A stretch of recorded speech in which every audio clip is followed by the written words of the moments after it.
You're watching WUFT TV News. This week, the House of Representatives passed the VA Management Accountability Act that would hold VA employees accountable for mismanagement in VA hospitals. Good evening, I'm Morgan Falcon. And I'm Stephanie Matarazzo. Senator Bill Nelson is co-sponsoring similar legislation with Marco Rubio in the Senate. Senator Nelson met with officials at the Malcolm Randall VA Medical Center in Gainesville today to discuss changes that he says needs to be made in the system. And as WUFT's Lisa Greenberg reports, Senator Nelson says the problem lies in the upper level of the system. Lisa, what exactly does Senator Nelson believe is the next step? Stephanie, a woman was attacked in her apartment in the College Park neighborhood. It is unknown if the attacker was already in her house or entered after. Luckily, the victim was able to fend off the unfamiliar attacker. The attacker is described as a black man anywhere from 20 to 30 years old, around 6 feet tall and weighing about 200 pounds. He's also described as having short cropped hair with a muscular physique, well-dressed and with an unknown tattoo on one of his upper arms that extends below the short sleeve level and looks like a bunch of lines. And a man is dead after bystanders stopped him from robbing someone at a gas station. Putnam County Sheriff's Office investigators say Jeffrey Lowen was attempting to rob the cashier at the Kangaroo gas station in Fruitland. They say he demanded money from the cashier armed with a box cutter. Reports say a bystander stabbed Lowen. Lowen died at the scene. The investigation is continuing.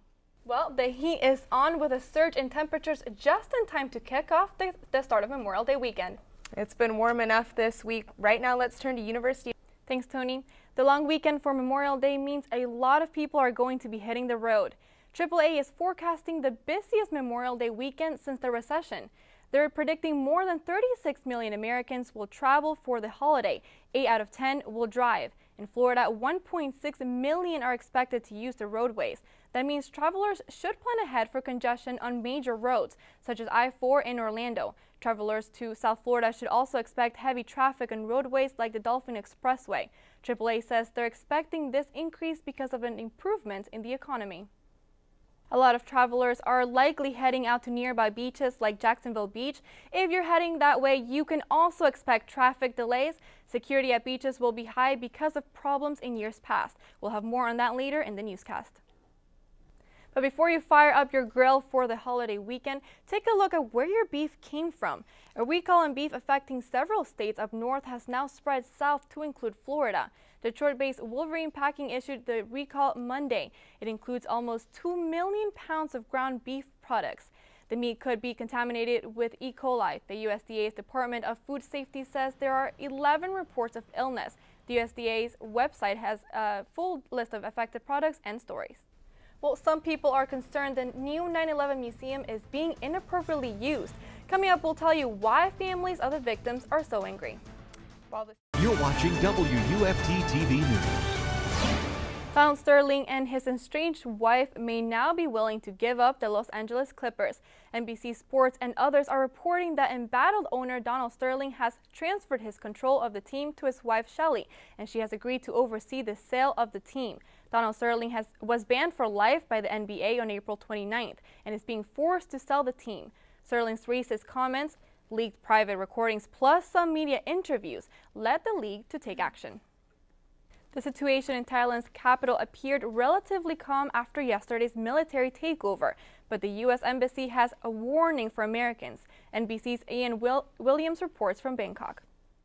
In one of today's meetings, the Thailand Army chief said the military takeover was necessary to restore stability in Thailand after months of political unrest. Memorial Day weekend is coming up. I'm hoping to be outdoors this weekend. Me too. It's been so nice out. So let's get to Tony to see if we can expect for the weekend.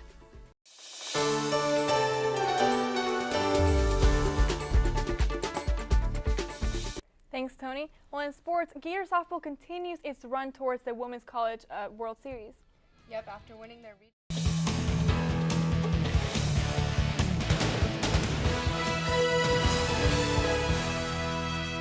Just a quick injury update for the NBA playoffs. Serge Ibaka may be able to come back for the Thunder in these Western Conference Finals, and Paul George may not be able to play against the Heat tomorrow.